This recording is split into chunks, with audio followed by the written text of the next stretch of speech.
Pedindo logo desculpa por tá ligando uma hora dessa, seu mecânico. Aqui quem tá falando é o Falcão, rei da cacimbinha, sabe?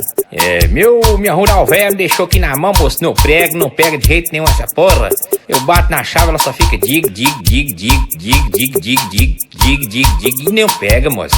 Dá uma solução aí, pelo amor de Deus. Ou ele dá tchum, pra pegar, ou ele faz tchum, e não pega, tchum, e não pega, tchum, e não pega, tchum, e não pega, tac, e não pega, tac, e não pega, tac, e não pega,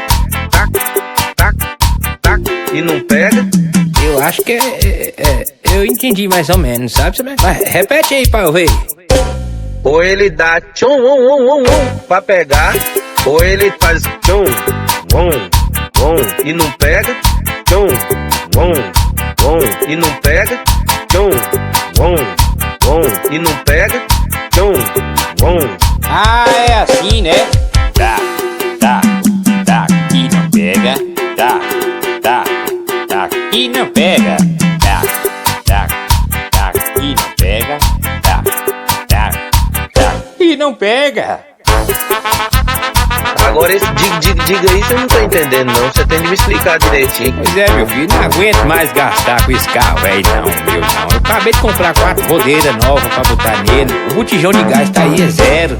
Ou ele dá tchum, pra pegar, ou ele faz tchum, e não pega, tchum,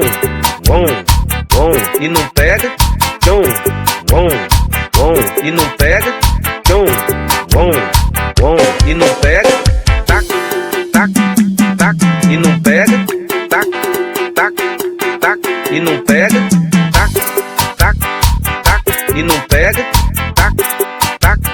tac, e não pega.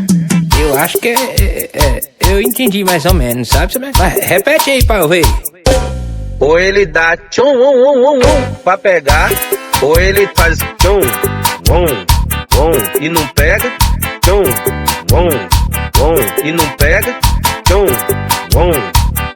e não pega, tchum. Ah, é assim, né? Tá, e não pega, tá, e não pega, tá, e não pega, tá, e não pega. Mas durante o dia tá pegando normal, entendeu? O que eu tava resolvendo nele foi mais o barulho. Só não gasto mais com esse carro porque ele é isento, o documento já não paga mais não, né? Pela idade, né? Tu é doido, moço.